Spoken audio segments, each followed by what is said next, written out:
Hey guys, time to get in on the action for the biggest moments in basketball with Prize Picks, America's #1 fantasy sports app. Just select 2 or more players, pick more or less on their projections, place your entry, and win up to 100 times your money. Right now, Prize Picks will match your first deposit of up to $100. Just download the Prize Picks app and use the code GET100. That's code GET100 on Prize Picks for a first deposit match of up to $100. Prize Picks. Pick more. Pick less. It's that easy.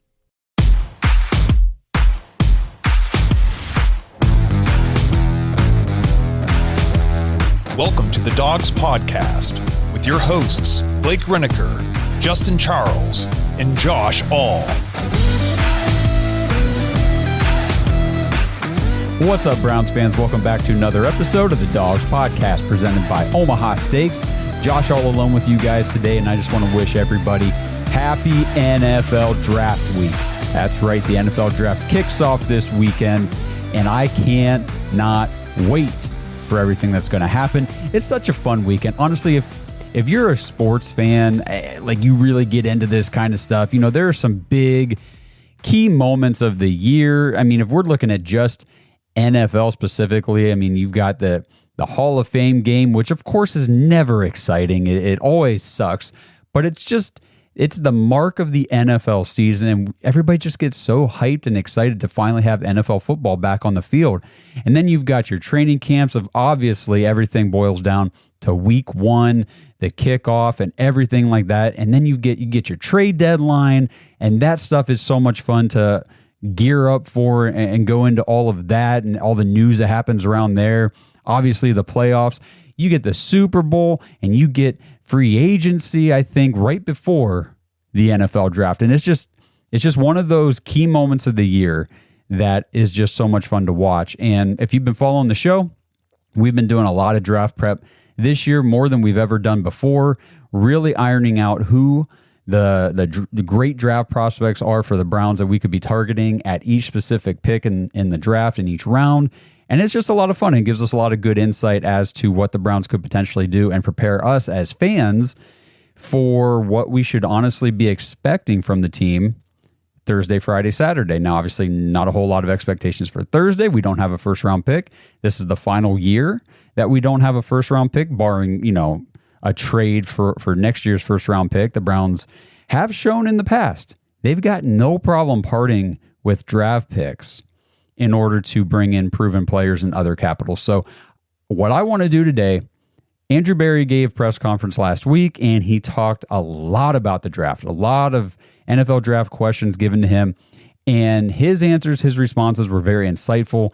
And I just want to go through, play a bunch of clips from his press conference talking about draft picks and the mentality, thought process, all those types of things heading into the draft this weekend, just so you can hear from the man steering the ship. And if you're an Andrew Berry hater watching this show, welcome. Everybody's welcome to watch the show, but you're not going to enjoy the content because we love Andrew Berry here. The dude has built such a phenomenal roster in Cleveland. We've never seen anything like this before.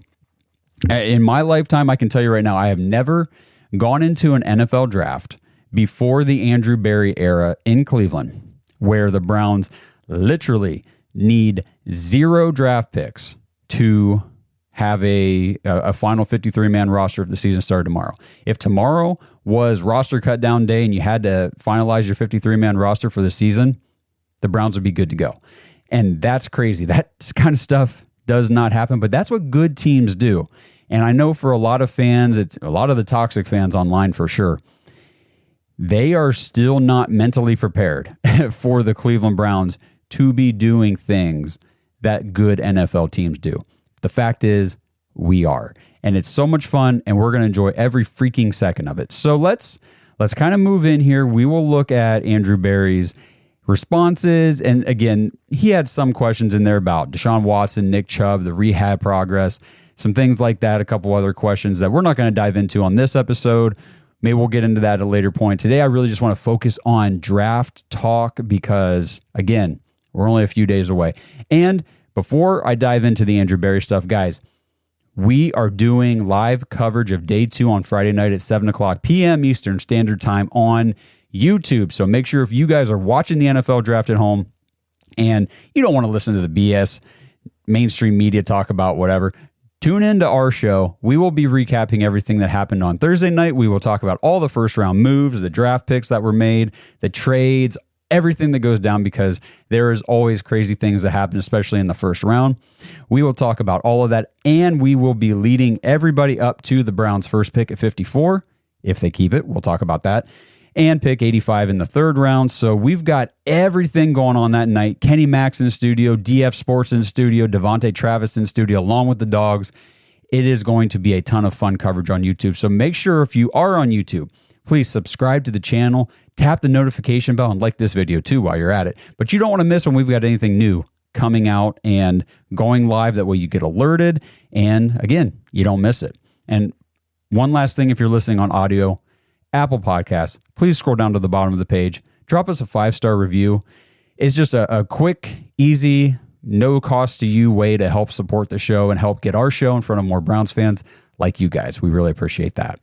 All right, so since in the press conference some of the reporter questions are a little hard to hear, the audio isn't that great, I went through and just kind of jotted down what the questions were, and then I'm going to play Barry's responses to them. But we'll kick it off here with the first one. He was asked, at what point on Friday do you actually start setting up the mentality of, okay, these are our options with this first pick? Probably starts Thursday night, and where you kind of re-strategize a little bit based on what's happened on Thursday. But in reality, you probably get a more narrow focus.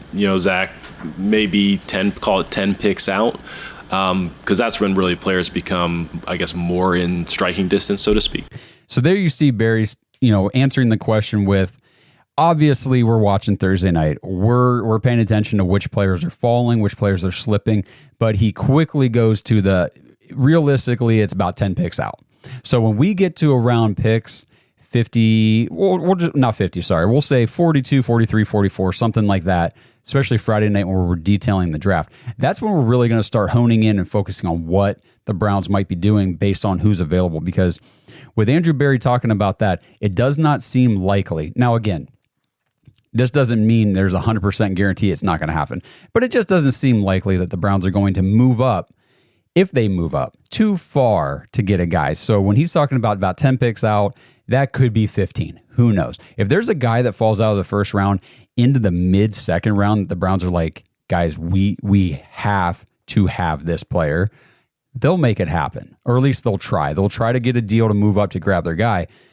But in all reality, while I personally don't think a trade up in the draft is very likely for Cleveland this year, if it were to happen, that's where the process would really, really start to gain traction. If a guy is slipping, picks 42, 3, 4, 5, 46, 47, it's like, man, maybe we can move up six spots here and grab this player that we think, this team in front of us there's a good chance they'll take him if they get to that spot. So that's really the only scenario I see that happening, but I just thought it was important to highlight Barry's, thoughts on the matter and talk through that. So the second question here that he was asked, I thought was pretty interesting. They said, Coach Bill Belichick recently has said that they realistically would use about 1.5 years to really evaluate a rookie. And does Andrew Berry agree with that? So here's what he had to say on that matter. I think it depends on position, and I think it depends on a prospect's individual, history. Like, for instance, O-line and D-line, they're typically longer developing positions. Running back, that's a position that typically plays, more quickly, but that can be variable depending on, hey, was this player a small school prospect that didn't have a ton of resources? Is he relatively new to the position? Is he relatively new to the sport? So that all can play a factor. I think what I would say is pretty consistent is that just like the transition from college to the NFL for rookies in general, regardless of where you're taking, it's hard. So I think before I talk about his response there, I just want to mention, before I go into more questions later on, these reporters and press conferences are so dumb. And I don't mean to be mean. I don't want to sound like a dick when I say that, but man, you guys are getting primetime opportunity with, the Cleveland Browns general manager to ask him pointed questions and things that, If you're trying to go back and write a really good article to help fans, get a good insight to the team and what they're thinking, ask better questions. You guys are so freaking stupid. Seriously, it grinds my gears. Oh, so this one coach said it takes 1.5 years to evaluate a prospect. Do you feel the same way? No, absolutely not. Just like all these other questions, it freaking depends, guys. It depends on the situation. You take every player on a case-by-case basis. That's why some of the stuff online that I see drives me absolutely insane. Everybody wants to just pigeonhole one player into a box, and their only reasoning to do so is because, well, this other player 10 years ago did this one thing. Okay, that makes zero sense. And Barry is 100% right. It depends on position. It depends on where you drafted them, what your expectations were when you drafted them, where did they play college, what competition did they face, have they played that position their entire career, did they just transition to that position? I love that he talked about offensive line, defensive line, especially like we talk about all the time, how interior D-line, that defensive tackle position, and tight end on the offensive side of the ball, those two specific positions take a lot longer on average, I should say, because some guys can get it right away. But typically what you see is those players take a lot longer to transition from college to the NFL. Why? For instance, tight end in college, you're going up against who knows what kind of competition you're going up against. When you might not be asked to use great blocking techniques, you might just be able to overpower guys because you're bigger, faster, stronger, that kind of thing. And college offenses don't really use tight ends not the same way the NFL offenses do typically, or not at a very high pace or a high volume. So they get to the NFL and all of a sudden there's this steep learning curve because it's like, okay, you were really good at running this one or two routes in college and dominating, 18-year-old little safeties out there. Not anymore. Now you got to go up against NFL linebackers. And not only that, but you got to chip, you got to block, you got to do all these things. You're going up against TJ Watt. You're not going up against, some guy from, Hillbilly State. So it is a bigger transition. Like he was saying, running back, for instance, if you do any even fantasy football stuff, running back is more of a plug and play position. Like if you're a good running back in college, the transition to come into NFL level and just step right into a backfield, because the concepts are largely the same. It's find your hole, hit the hole, make a move and go. If you're good at doing those things in college, it's much easier and much more likely you're going to be good at it in the NFL. Obviously, it's not the case for everybody. That's why I said it's on a case-by-case basis. But overall, when we just look at positional groups in general, these are the takeaways. Defensive tackle, why is that one so difficult? Because when you're in college, you're going up against, offensive linemen, maybe a center and some guards who, in a year or two, they're going to be, working in an accounting firm or selling cars. Not that there's anything wrong with those things. I'm just saying they're not going to be professional football players. You get to the NFL, these are professional guards and tackles you're going up against. And it's harder. It's a steeper learning curve for some of those positions. So I just wanted to bring some of that up. Just thought it was interesting that, Barry, again, really detailing that your expectations for a prospect it depends on the player and everything surrounding them. This episode is presented by Omaha Steaks. Browns fans, I don't know where you're at. It may or may not feel like it, but it is spring, and the Omaha Steaks Spring Sale is here, and it is the perfect time to get fired up for all your springtime grilling. 50% off site-wide. These are the sales that I love to take advantage of because it's the perfect time to grab everything from Omaha Steaks at half the price. And when you use promo code DAWGS, DAWGS, when you check out, you get an additional $30 off your order. It's a deal that you just can't pass up. So head over to omahasteaks.com/dogs right now. Order the perfectly aged tender steaks, ocean fresh seafood, juicy burgers, incredible air-chilled chicken, and all their delicious desserts, ready-to-eat meals, all this stuff. They've got appetizers and stuff too, guys. Chicken wings and mott sticks and everything you could possibly want to stock up for a fantastic spring grilling season. 50% off site-wide, omahasteaks.com/dogs. Use promo code DAWGS, DAWGS, when you check out for $30 off your order. Minimum order may be required. Before we move on, Ohio, Bet365 is offering new users $150 in bonus bets this month. To receive your bonus bets, all you have to do is sign up for Bet365 using our link, make a first deposit of $10, and place a $5 wager on any game. Once that first $5 bet settles, you will receive $150 in bonus bets, even if you lose the bet. To be eligible for this sign-up bonus, you must sign up through our link down in the description. So if you haven't yet signed up for Bet365, click our link in the description and place that first bet.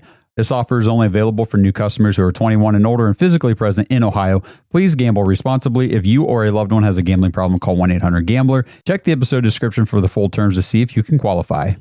Hey guys, time to get in on the action for the biggest moments in basketball with Prize Picks, America's #1 fantasy sports app. Just select 2 or more players, pick more or less on their projections, place your entry, and win up to 100 times your money. Right now, Prize Picks will match your first deposit of up to $100. Just download the Prize Picks app and use the code GET100. That's code GET100 on Prize Picks for a first deposit match of up to $100. Prize Picks. Pick more. Pick less. It's that easy.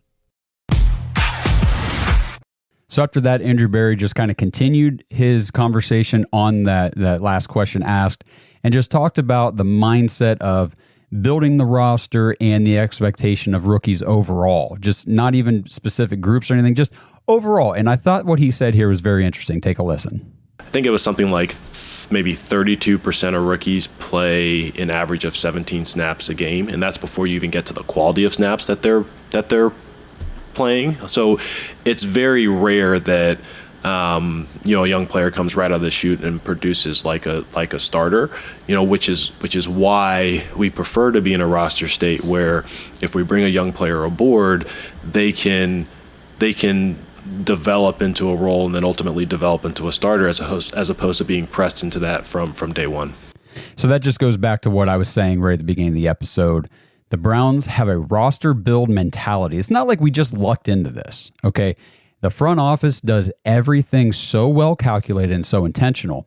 The roster, like I said at the top, is already built to where if the NFL came out tomorrow and said, you have to name your 53-man roster today for 2024, Browns are set. We're already good. We've already got it locked and loaded. We're good to go. Now, of course, we need more depth, and we want to get the younger guys in here. That's all part of the process. That's why we have the draft every year. But the Browns are in that position, like AB said, where we don't need anybody to come in here and start from the jump. We want them to come in here and develop and hopefully eventually develop into a starter or, a big-time role player, a good depth piece, whatever the case may be. And you look at guys like that we drafted last year. Luke Whippler didn't play last year. He played in that last Bengals game, and that was it. I think he could be a stalwart of the offensive line down the road. Not last year, not this year, but down the road. I think he can definitely contribute there and play some meaningful snaps. Same with Isaiah McGuire at the defensive end position.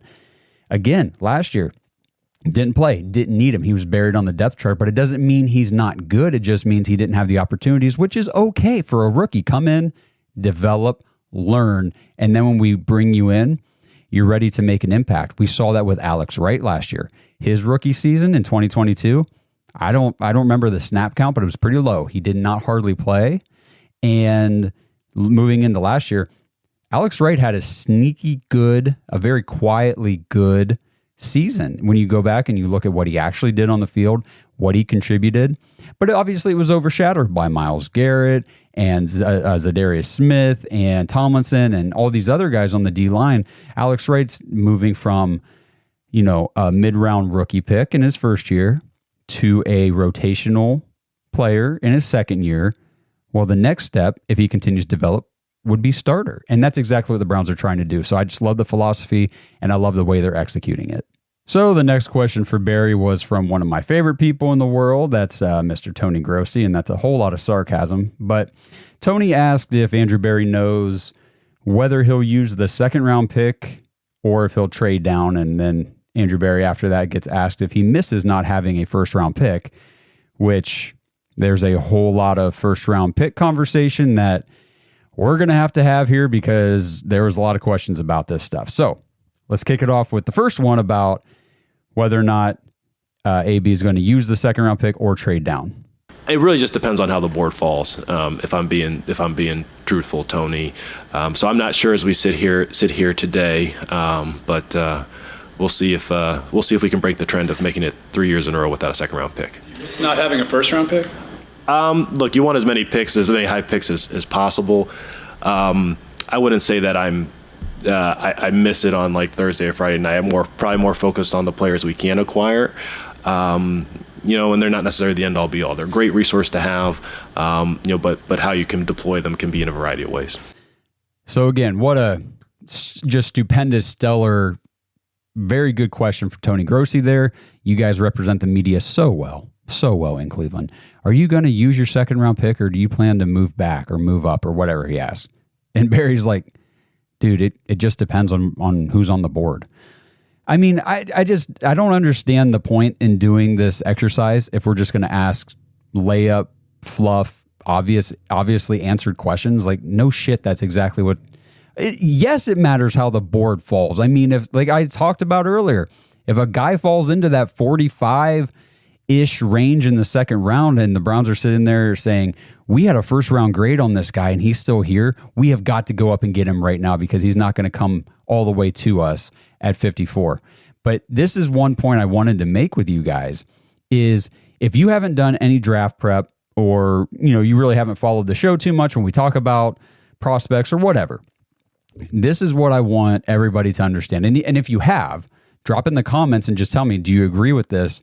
And if you don't, tell me why you don't agree with this. But from my perspective, doing all the research I've done and looking at all the players available, when the Browns pick at 54, there is, I'm not saying there might be, there is going to be a lot of very high quality prospects on the board. And I would imagine that there's going to be a lot of prospects high on the Browns draft board who are still available at 54. And rather than picking a player there, say they've got 7 guys on their draft board, they get to 54 and they say, okay, well, there's 7 guys on the board here that we all have graded pretty evenly. Why pick one? Why pick one? Trade back. Because I'm telling you guys, if you do any mock draft simulations at all, you will find, because there's a lot of players that I like at 85 in the third round, but you will find that the gap from 85 to pick 156, the Browns' next pick after that, is big. That's a big gap. And if I were the Browns and that was the situation, and you're sitting there at 54 and you're like, man, there's still a lot of guys on the board that we want and that we like, trade back 10 picks. Because there's a good chance if there's 7 guys there that you really like, well, at least one of those guys, probably more like 3 or 4 of those guys will get to you because your board is not the same as everybody else's in terms of needs and things like that. Just trade back and grab another pick in that big gap so that you can continue to fill out your roster. You move back 10 spots and you still get a guy that you would have drafted at 54, but now you get him at 64 plus a pick. That's the kind of stuff that Andrew Berry loves to do. And if I were if I was betting on this and somebody said, okay, right now you have to bet 54 Browns trade up, stick, trade back, I would bet the Browns trade back because it's just the move that makes the most sense logically to me. But again, I'm just a fan doing fan stuff. What the hell do I know? But okay, so now I'm going to jump a little bit further ahead in the interview or in the press conference, and then I'll come back and catch a couple other questions. But there were a lot of questions from the media about the whole first round pick thing. So I just figured I'd group them all together here in one spot. So the next question about the first round pick, he is asked whether or not 3 years not having a first round pick and the difference that not having a first round pick has made in planning for the draft. It really hasn't been that different, Scott, in terms of how we prepare. Where it's probably been most different, it's just been a slower Thursday night. But in terms of how we think about building the board or how we think about evaluating prospects or, managing our picks, that really hasn't fundamentally changed. Feel like less excitement without a first round pick inside the building, maybe? Not at all. Not at all. I understand that from an external perspective because those are usually the most well-recognized prospects, coming into the draft. But we're excited about maximizing the group of players that we can acquire during the weekend, and there's still a number of good players up and down the draft board. I love what he said there about, I understand how the excitement around a first round pick is more like an external thing. And that's so true. Just look at social media. People are freaking out about not having a first round pick. Why? Because that's the night that everybody watches the freaking draft. Everybody wants to watch the first round. They want to watch Thursday night. They want to see who goes where and all this stuff and use a first round pick and all this stuff. And the Browns don't have one. So they look at that as a disappointment when, guys, when has first round picks really ever worked out for the Browns anyway? And he even alluded to it earlier. Only like 50% of first round picks even hit. And I think, what do you say, like 32% get a second contract or something? I forget what the numbers are. But it's just, he either said this before or he says it in a later clip. I honestly can't remember at this point. They're lottery tickets. They're good lottery tickets, but you're really just taking a shot in the dark and hoping to God the guy pans out. And there's some more first round pick stuff here that we'll detail. Like the next question is, how do you feel the team has weathered not having 3 first round picks or not having the last 2 first round picks and now this one? So here's what he says about that. I think that there are a variety of ways to build, to build a team. I think, right, we saw, the Rams this week, if they keep their first round pick, it's the first round pick that they'll have in the Sean McVay era. And I also think the reality of the first round picks, like the league rate hit rate, it's like 50%. They're lottery tickets. They're good lottery tickets at the end of the day and highly, highly valuable. But even if you have a first round pick, it's certainly not a certain thing. So I think maybe having a level of realism in terms of what can be achieved with your pool of resources or your assets. That's really part of it. But we've been pretty systematic in terms of how we were going to deploy our our picks, our dollars, how we were going to manufacture picks to make it up with volume. So we feel pretty good about where the roster sits today. And but look, we are looking forward to having one back next year for sure. So there it was. There's where he said that they're lottery picks. And I mean, the whole first round pick thing, it's really been driving me crazy because I feel like I exercise a little more of the realism that he's talking about there of saying the Browns have a championship level contending competitive roster. If everybody stays healthy, or if we stay healthy relative to the rest of the league at our key positions, because no team is 100% healthy through the season. Everybody's going to lose guys, starters and things like that during the course of the year. But if we can just stay healthy, keep our core group of key players healthy, we are a team to contend with at every stage of the season. And it doesn't matter if we have a first round pick this year or not. So I wanted to talk about first round picks in general and just the concept and the idea of it. So in 2022, that was the first year the Browns did not have a first round pick in the Deshaun Watson trade. And the first pick the Browns made in that draft was in the 3rd round. And they drafted a guy, you might have heard of him, Martin Emerson Jr. He now has a nickname, Emerson Island. He's like a freaking stud. In 2023, just last season, the Browns selected an offensive tackle in the 4th round named DeJuan Jones. And you guys might have heard of him too. He turned into a high level, not just a starting caliber right tackle, a high level starting right tackle for the Cleveland Browns last year in a year that he wasn't supposed to play at all. If everything goes right, Jack Conklin would have had that spot down the whole season. DeJuan Jones, as a rookie, gets shoved into that spot and turns into a high-level starter. So if you went and redrafted the 2022 draft and the 2023 draft, guess where teams would take Martin Emerson Jr. and DeJuan Jones? They would both be first-round picks. But we got them in the 3rd round and in the 4th round. So, when we're looking at the draft as a whole, we have got to start understanding a little better. And I don't necessarily mean you guys watching this or listening to this show, because I feel like a lot of us are on the same page because we talk about it all the time. But there's so many people out there that just think, well, without a first-round pick, we can't possibly get a good player. Okay, so it's also interesting to me that some of the same people who are griping and moaning and complaining about not having first-round picks are the same people that say Jed Wills is a bust and Greg Newsome's no good. Well, then what is it, guys? If every first-round pick, like if you have to have first-round picks to get good players, and the last 2 first-round picks we made you don't like, what are you crying about? So just, stuff like that to think about. It just cracks me up, the hypocrisy of people. Like they don't think about what they're saying, obviously. But kind of, I'm sorry. One last thing. Tony Grossi followed up, continuing to berate AB about the organization, how they feel internally about this one. This one cracked me up. Man, what a moron this guy is.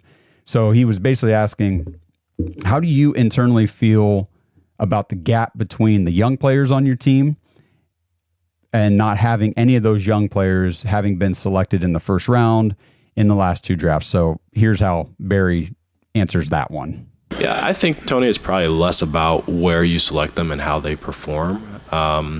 We have a really strong young nucleus, with our team, and we don't feel internally like there's a huge gap in terms of our young veteran pool of players.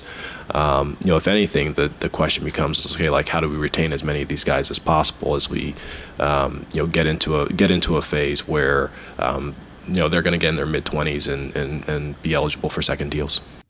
Tony, I just said this. Do you not think Martin Emerson Jr. is a first-round talent? Do you not think DeJuan Jones is a first-round talent? Do you not think those 2 guys are going to get big second contracts in the league? They weren't first-round picks. How many first-round picks get a second contract, or how many of them don't get a second contract? Think about Jed Wills. Jed Wills, yeah, he got his 5th-year option picked up. There is no guarantee he's getting anything in terms of a second contract in the NFL, like anything worth noting. But do you think Martin Emerson is going to get a big second contract with the Browns or with somebody else? Hell yeah, he is. So this kind of stuff drives me nuts. And AB is 100% right. It's not about where they were drafted. It's about how they perform. Okay? Martin Emerson, I just keep going back to this. 3rd round pick. Dude, he's going to get paid a second contract as if he was a first round talent, because he is. So this kind of stuff grinds my gears. It makes me realize that the portion of the fan base that is more toxic, is more ignorant, doesn't seem to understand how things work, gets caught up in silly notions like, oh, well, we can't get good players if we don't have first-round picks. That stuff's all driven by this BS, stupid media. Guys like Tony Grossi. And if I were in that room, I don't know what questions I'd be asking Andrew Berry, but I would definitely be using guys like Martin Emerson in the 3rd and DeJuan Jones in the 4th as really good examples of, something to the effect of how do you evaluate talent, and how do you see a guy like Martin Emerson in the 3rd round and get a good inkling that this guy could be a good starter for our team. Now, obviously, you don't scout guys saying 3rd round pick, 1st round talent guaranteed. But you do scout guys saying, look, I think this guy probably has 1st round talent upside, and we could get him a little bit later. Where does that kind of research come from, and what drives that? Now, I don't know if he would answer it, but those are the things I would want to know. I don't want to know, well, how do you feel the gap is because you don't have any young guys, on your roster that were 1st round pick? Dude, Tony, just stop. Just freaking stop. This episode is brought to you by Danger Coffee. Browns fans, we talk about how Danger Coffee is made free from mold toxins that are in 45% of the world's coffee, but that's not all that Danger Coffee has to offer. Mineral and nutrient deficiencies are a big deal. They make you feel sick, tired, stressed, and they can give you brain fog. These deficiencies negatively affect your immune system, your digestion, sleep, metabolism. Have you ever wondered why you get an initial burst from your coffee, but then you get that little crash not long after? Danger Coffee's patent-pending process remineralizes your body with more than 50 trace minerals and electrolytes, leaving you more energized, engaged, powerful. These micronutrients enter the cells to boost performance. They bind to toxins to provide detoxification support, I know that sounds like a lot, but the bottom line, guys, is minerals matter. And most of us really don't get enough of them on a daily basis.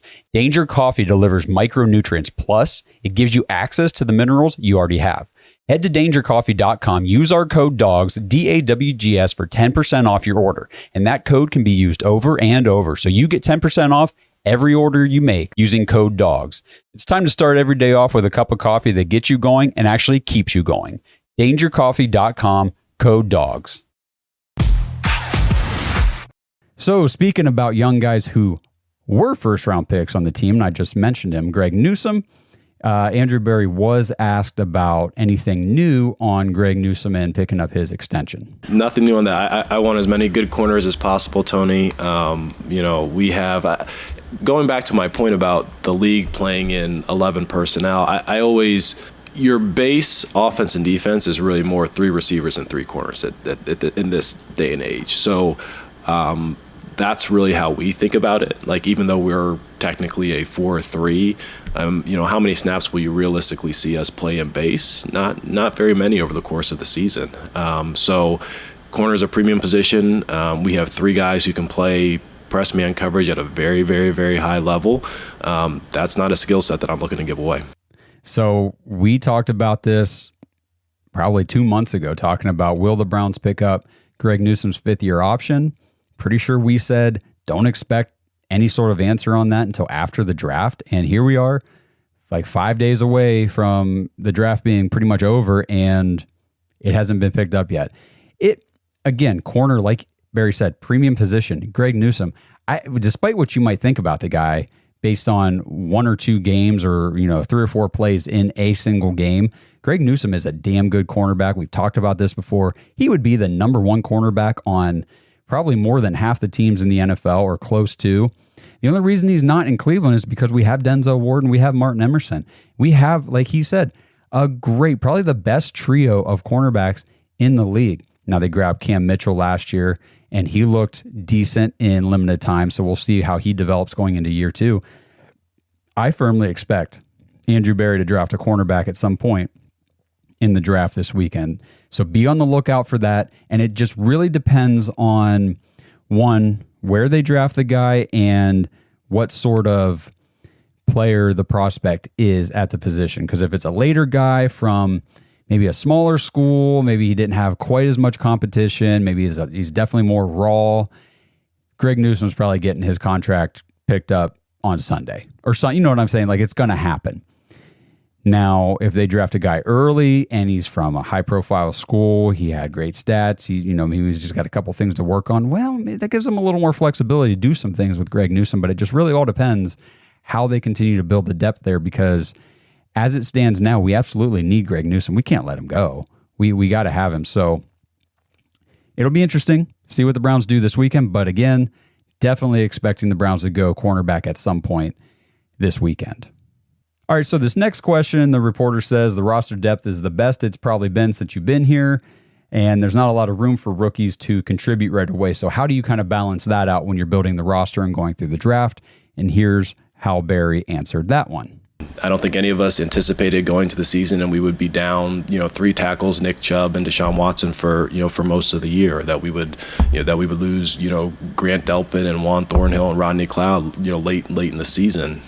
So in terms of spots on the 53 or who's going to play what, like, it all looks good in May until adversity hits or something unexpected happens, whether it's injury or performance. Probably more generally, as we think of the current roster relative to the draft has always been about long-term investment in the roster. We don't think of it as, I touched earlier on how rare it is for a player to come in immediately and play at a starting caliber level. We really look at it with, okay, how are these players going to impact, call it the 25 to 27, Cleveland Browns. And if they develop quickly and produce with impact in their rookie season, that's great. We're not going to, DeJuan Jones did that. We're not going to keep them off the field. But we really do look at it as in terms of a long-term investment in the team. So again, like I said earlier, like I have been saying for weeks and will continue to say, depth and development. The 3 Ds this weekend: draft for depth and development. Just go into the draft, temper your expectations, because I know it's difficult having spent decades going into draft weekend as a Browns fan thinking, okay, we have to get at least 3 starters out of this draft that are going to start week 1. That's just not the case anymore. You have got to go into this with the mindset of, okay, how does this player impact next year's team? Like he said, the team in 25, the team in 26. And that's kind of how I keep using Isaiah McGuire, Luke Whippler, those guys last year. Well, what's their role in 2 years? We don't need them this year. What's their role in 2 years, 3 years? And, Alex Wright, again, another great example. His rookie year, no role, didn't need him. Last year, hey, here's Alex Wright having a quietly good year, depth and development. So have that in mind this year. Again, if we get guys like DeJuan Jones who have to step in sooner than planned because of injury, that sucks. But, man, I'm telling you guys, at some point in this draft, the Browns are going to select a player who probably a year from now, we're going to be adding him to the Emerson DeJuan Jones list saying, we got a first-round talent in the 3rd round at pick 85 or 156 or whatever the case may be. That's going to happen. I definitely expect that to happen. Okay, so just a couple more questions here that I want to highlight before I wrap this thing up. But, they asked Andrew Berry how the extra COVID year, because if you remember, the COVID year added a whole extra year of eligibility to all of those players' college careers, which is why last year, this year, we've seen a lot more older prospects coming out because they're there an extra year than what we normally have seen in years past. This is really the last year for that. And he was asked, how has the COVID year impacted how you view prospects and their age relative to their competition? I think probably the biggest area is how we think of maybe a prospect who's a little bit older relative to their competition level. It used to be like, okay, let's say you took a player who was going to be a 24, 25-year-old rookie. Pre-COVID, that player was playing against a bunch of 18, 19, 20-year-olds. Now, the college players, because so many of them are taking, the extra year, it's really maybe not the same calculus in terms of how you think about their production or skill set. So that does play a factor, but it's really probably just a minor part of the puzzle, to be honest. It's not something that would fundamentally change our approach. So we talk about this all the time.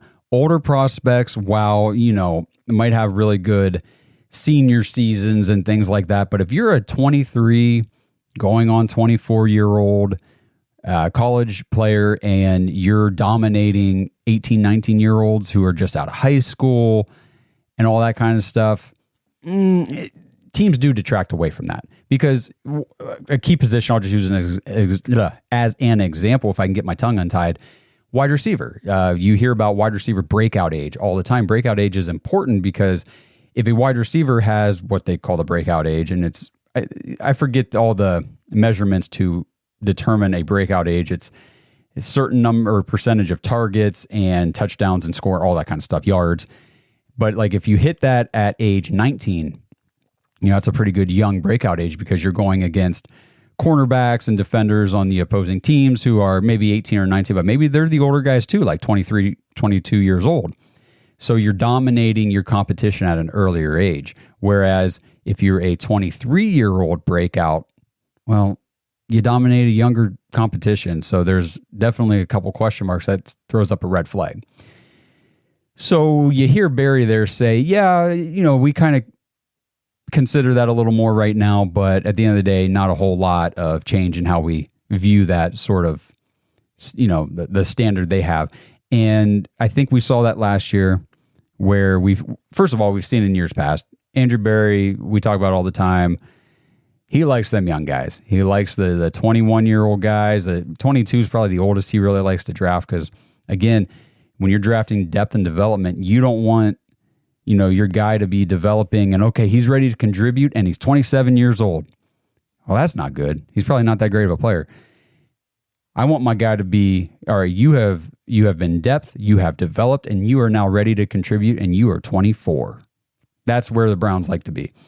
And it just sets things up better for future contracts and all that kind of stuff, getting those younger players. But last year we saw Barry deviate a little bit with the first pick he made, Cedric Tillman. He's 23. I think he just turned 24 now. That's older than rookie, especially wide receivers that Andrew Berry likes to draft. But the value was on the board. You consider that COVID year. You look at the college production. You say, okay, it's worth a shot here. So I think you'll see him more likely to bend his age boundaries in this draft. But again, probably not a whole lot. And finally, this was a very interesting question, or at least it was to me, because we've been talking a lot in recent weeks about the Browns and how they've been using their top 30 visits, that every team gets 30 of these in-person visits with prospects. And he was asked how top 30 visits help evaluate players and all that kind of stuff. So his response on these visits was interesting. So I'm going to play this, talk about it, and then we're going to wrap her up. Yeah, so the 30 visits are helpful. I actually think this is one of the first years that we've used. I think we used probably the most this year than we've had in the past. We really use the 30 visits for to maybe like address selective like questions that we have for a prospect. And that doesn't, like when I say questions, that doesn't necessarily mean like a bad thing, but it may be, it may be a player where we need, increased medical on them. It may be a player where we want to see how they, handle a full day installation in the classroom. It may be a player that we want to talk through some, behavioral issues with. So it really does vary. It's a helpful part of the information gathering process as we build the entire board. So it's helpful from that perspective, especially if we haven't had enough touch points throughout probably from January through April with all-star games, combines, pro days, things of that nature, or if we just need to, get a little bit more clarity on a particular part of the profile of the prospect. So the first thing I found interesting there is that the team doesn't use all 30 of their top 30 visits. Going through a lot of this process, I just assumed, well, they only get 30 of these visits and there's, 300 prospects, out there to pick from. So they better use these visits wisely. And he said, this year's really the most we've actually used them since I've been here, which means they still haven't used all 30 of them. They're not going to use all 30 of them, and they've never used all 30 of them. So that was interesting. And another important thing to remember, like he said, the scouts have touch points all throughout the pre-draft process with a lot of these prospects that they're scouting, that they're targeting, that they're keying in on. They've got the all-star games like the Senior Bowl, the East-West Shrine game, that kind of stuff. They've got the NFL Combine, these players' pro days. So the scouts actually interact, meet with, see these prospects up close and personal at every step of the way. Whether they've got these, the website trackers and stuff, whether it's an officially, they met with this person officially at the Pro Bowl or at the Senior Bowl. And then what Brian Bosarge told us is whether they report on any of those sites that the Browns met with this player or that player at the Senior Bowl, if a player was at the Senior Bowl, they meet with every single team while they're there. It's just the way it goes. I would imagine, like he said, the same is true for the Combine. And then obviously, if you're going to players' pro days, if you're going to Ohio State's pro day, for example, you're meeting with everybody who's there, whether you're really keying in on them or not. So there's exposure to these prospects at every step of the way. So I just thought that was important because, social media, if you follow us on Twitter, Facebook, Instagram, any of those things, like you'll see that I really like to go in, highlight the players that the Browns bring in for these top 30 picks. Because in the past, they have drafted several of these guys that they've met with. They used 30 visits on guys like Greg Newsome and DeJuan Jones and Siaki Ika. And there's a handful of players from the Andrew Berry era now that they've used a top 30 pick on, and then they've gone ahead and drafted. But obviously, the majority of the players they've drafted weren't top 30 visits. And I think it's more important, and I've done this on previous episodes, to look at the top 30 visits to get a better indication of what positions they're focusing on versus the specific players. Now, the specific players are important to mention and note and talk about a little bit, but it's really the positions that are the biggest indicator because, like this year, I think the majority of the Browns' top 30 visits that they've used have been allocated to offensive linemen. To me, that says we're walking away with offensive linemen from this draft. Personally, I think we walk away with a tackle and a guard. at some point. I don't know where we get those guys from, which rounds or anything like that, but we're coming away with offensive linemen. And the second highest position I believe we've allocated top 30 visits to was defensive tackle. Seems like we're going to be going D-line at some point, and the third highest was wide receiver. So you can look at the Browns' collection of picks and just know that we're walking away this year with at least one offensive lineman, probably two, one defensive lineman at least. You never know. They might go two more defensive linemen just if value is there. Who knows? We're walking away with a cornerback at some point, and we're walking away with a wide receiver. Where the other picks fall, we'll see. But I'm telling you guys, those are the positions that we ought to be looking for. And I know, I'm sure a lot of you are out there going, Josh, you didn't say linebacker. No, I didn't. No, I did not say linebacker. And that is because, go back and watch some previous episodes, I just don't feel strongly the Browns feel strongly about linebacker. As far as allocating more valuable, higher draft capital to the position and spending a lot of money there, because they just don't. So it'll be, if they go linebacker, in my opinion, it will be later in the draft or it'll be UDFA. So that's what I see going on at the linebacker position. And I could look like a total moron come Friday night. Maybe they stick at 54 and grab a guy like Junior Colson out of Michigan, or who's the other guy? I highly doubt they would draft Peyton Wilson.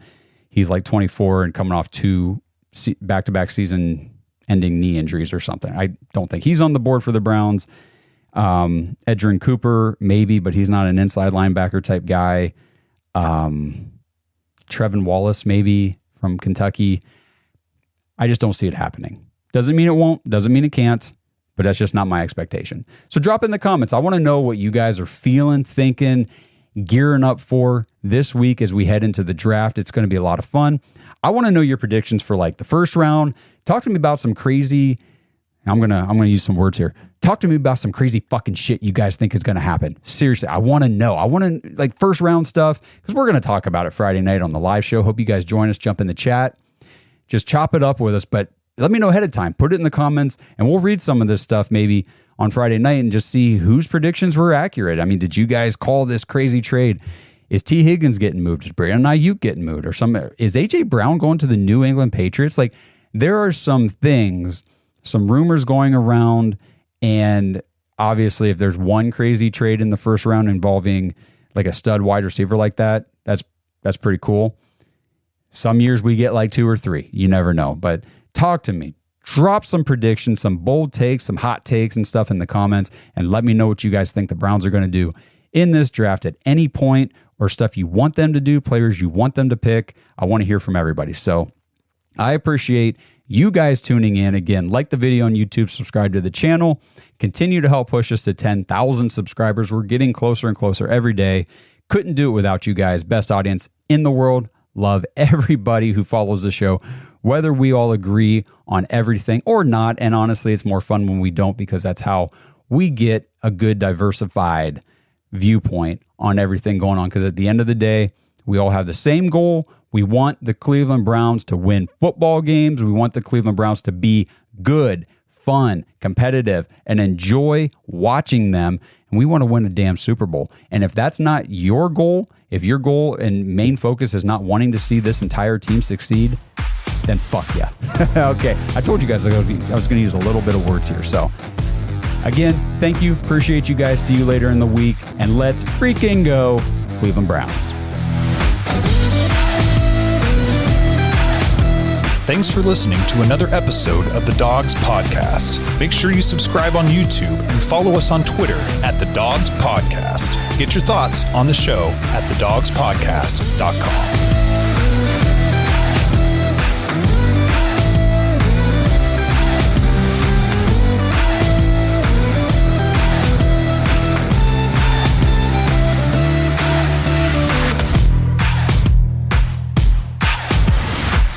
This episode is sponsored by Aura.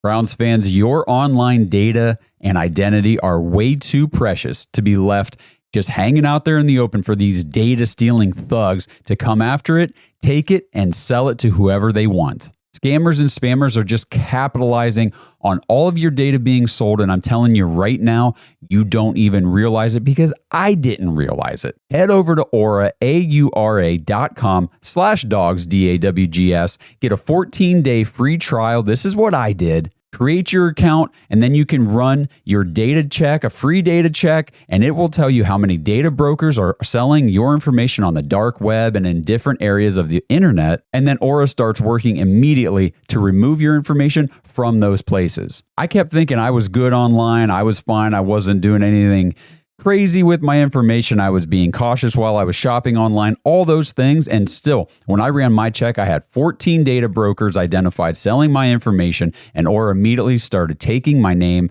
and all my information, my address, my email, my phone number, everything out of those places. I am so sick and tired of getting the spam emails, getting the spam text messages, the calls, and it's time to put all that crap to an end. So check out Aura, 14-day free trial, run your check, see what all the features they have to offer, like their VPN, their parental controls, everything that they have to protect your online identity. Aura.com/dogs. Take back control of your identity today.